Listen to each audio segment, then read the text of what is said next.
যিবিলাকৰ date of birth 2 তাৰিখ 11 তাৰিখ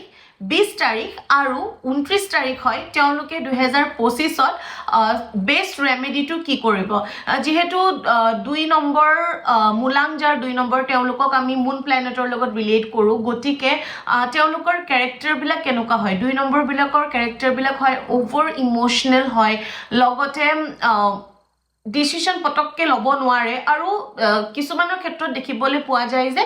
বহুত বেছি অলপমান কনফিউজ থাকে ঘপককে মানে ডিসিশন লব নোৱাৰে মানে তেওঁলোকৰ মনত কিছুমান কথা চলি থাকে কিন্তু তেওঁলোকে এটো এক্সপ্ৰেছ কৰিব নোৱাৰে হয়তো সেই মানুহজনে বেয়া পাব বা কিছুমান ইমোশনালি কিছুমান ডিসিশন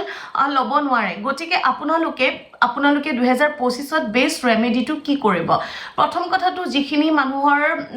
মুলাং 2 হয় তেওঁলোকে কেতিয়াও পানী গাখীৰ এইবিলাক ওয়েষ্ট নকৰিব কাৰণ আপোনালোকে যিমানে পানী গাখীৰ লিকুইড জাতীয় বস্তু যিমানে আপোনালোকে ওয়েষ্ট কৰিব হিমানে আপোনালোকৰ ফাইনান্সিয়াল ক্ৰাইসিস দেখিবলৈ পোৱা যাব কাৰণ পানীৰ লগত আমি মানিটো ৰিলেট কৰো গতিকে আপোনালোকে এই 2025ত পানী আৰু লগতে গাখীৰ আপোনালোকে একদম ওয়েষ্ট নকৰিব আৰু দ্বিতীয় ৰেমেডিটো হৈ গৈছে আপোনালোকে প্ৰতি সোমবাৰে আপোনালোকে শিৱ মন্দিৰ যাওক আৰু শিৱ মন্দিৰত গৈ পেলে আপোনালোকে শিৱৰ যি পৰিয়াল আছে শিৱৰ পৰিয়ালক আপোনালোকে গাখীৰ দি পেলে অভিষেক কৰক আৰু গাখীৰৰ লগত অকমান মৌজুল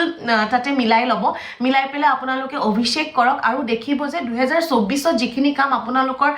পেন্ডিং হৈ আছে হোৱা নাই 2025ত আপোনালোকৰ সেই গুটেইখিনি সমস্যা আপোনালোকৰ সমাধান হোৱা আপোনালোকে দেখিবলৈ পোৱা যাব থ্যাংক ইউ